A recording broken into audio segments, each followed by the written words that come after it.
ہر قسم کے شرعی، روحانی اور جسمانی مسائل اور وظائف کے لیے دارالعمل یوٹیوب چینل سبسکرائب کیجیے اور بیل آئیکن بھی پریس کریں تاکہ ہر ویڈیو آپ تک بآسانی پہنچ سکے۔ آج کل کی بہت بڑی بیماری ٹینشن، ڈپریشن، سوچ اور پریشانی کی وجہ سے بے خوابی، بیڈ سلیپنگ، کسی کو نیند نہیں آ رہی، ساری رات اپنے بیڈ پہ کروٹیں بدل رہا ہے، پھر آخر مجبور ہو کر پھر وہ نیند کی گولی کھانی پڑتی ہے۔ وہ جب کچھ عرصہ کھائے پھر وہ تاثیر چھوڑ دیتی ہے، پھر ڈبل کھانی پڑتی ہے۔ بھئی ایسی نیند کا کیا کرنا جس کو گولیوں کے ذریعے لایا جائے؟ یہ اس کی مثال تو ایسے ہے جیسے آپ کے بدن میں رسولی ہے یا کینسر ہے خدا نخواستہ، اور آپ ڈاکٹر کے پاس جائیں، ڈاکٹر آپ کو درد کا ٹیکہ لگائے، آپ کے درد کو آرام آ جائے، تو یہ آپ کا علاج ہے؟ علاج تو نہیں ہے، یہ تو ڈاکٹر نے آپ کے درد کو دبا دیا ہے، بیماری کو ختم نہیں کیا۔ کینسر اپنی جگہ پہ ہے، بیماری اپنی جگہ پہ ہے۔ تو اگر آپ کو نیند نہیں آتی اور آپ گولی کھا کے سوتے ہیں تو اس کا مطلب یہ نہیں کہ آپ ٹھیک ہو گئے، آپ کو نیند آنے لگ گئی۔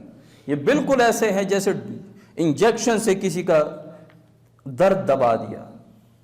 آپ نے گولی کھائی، دماغ سن ہو گیا، سوچ فکر ختم ہو گئے، اب آپ سو گئے، گولی نہیں کھاؤ گے پھر وہی پوزیشن۔ علماء امت کے تجربات نے یہ ثابت کیا ہے کہ قرآن مجید میں ایک ایسی آیت بھی ہے کہ جس بندے کو نیند نہیں آتی اور بے خوابی کے مرض میں مبتلا ہو گیا، تو اگر کوئی یہ آیت پڑھے گا اور اسی ترتیب سے پڑھے گا تو اللہ تعالیٰ اس کو بہترین نیند سے سلائے۔ آیت کیا ہے؟ ان اللہ وملائکتہ یصلون علی النبی یا ایہا الذین آمنوا صلوا علیہ وسلموا تسلیما۔ یہ 3 مرتبہ پڑھنا ہے اور اس کے بعد درود شریف پڑھتے رہنا ہے، پڑھتے رہنا ہے۔ مختصر بھی پڑھ سکتے ہیں، صلی اللہ علیہ وسلم، اللہم صلی علی محمد، اللہم صلی علی محمد، اللہم صلی علی سیدنا محمد۔ کوئی بھی درود شریف پر آپ مسلسل پڑھتے رہیں، بڑی میٹھی نیند آئے گی۔ یا اپنے سر یا ماتھے پہ ہاتھ رکھ کے، اپنے بستر پہ جا کے اپنے سر یا ماتھے پہ ہاتھ رکھ کے 11 مرتبہ پڑھنا ہے، فَضَرَبْنَا عَلَىٰ آذَانِهِمْ فِي الْكَهْفِ۔ 11 مرتبہ پڑھنا ہے، پھر ہاتھ پہ پھونک مار کے اپنے سر اور آنکھوں پہ پھیرنا ہے، بہترین میٹھی نیند آئے گی۔ یہ علاج کہاں سے ہے؟ قرآن سے ہے۔ نہ گولی کھانی پڑے گی، نہ کوئی سائیڈ ایفیکٹ ہوگا۔ ہاں، یقین کامل ضروری ہے،